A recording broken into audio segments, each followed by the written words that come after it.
Sa susunod na taon, ang Department of Agriculture na o DA ang hahawak o mangangasiwa sa pagpapagawa ng mga farm-to-market road na dating nasa DPWH para maiwasan ang anomalya. Bukod rito, nakatakdang maglunsad ang DA ng website na magsisilbing sumbungan ng publiko para i-report kung may progreso ba ang mga ginagawang proyekto sa kanilang komunidad. Sunod na yan sa aking report. Nakatakdang maglunsad ang Department of Agriculture o DA ng FMR Watch website na magsisilbi bilang sumbungan ng publiko sa mga farm-to-market road na ginagawa sa kanilang lugar na sa tingin nila ay may anomalyang nagaganap. Sa naturang website, maaaring mag-upload ng mga litrato o kaya naman mag-report ang publiko tungkol sa mga FMR projects kung nakikita nila ito na walang progreso. Ayon sa DA, ang partisipasyon ng publiko sa pagbabantay ng mga maanumalyang proyekto ay malaking tulong sa kanilang ahensya para maiwasan ang korupsyon.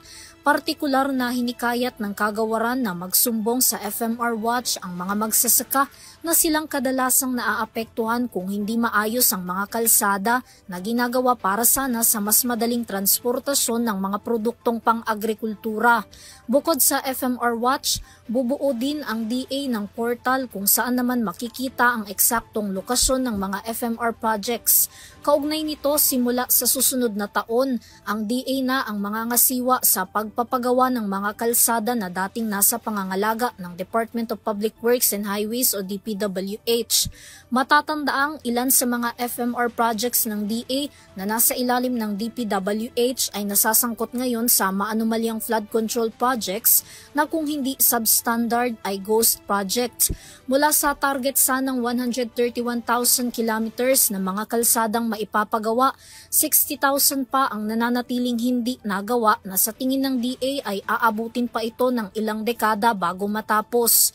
Samantala sa nagpapatuloy naman na pagdinig ng Senado sa proposed budget ng Kagawaran ng Agrikultura, unti-unti ring nadidiskubre ang mga ghost at substandard farm-to-market road.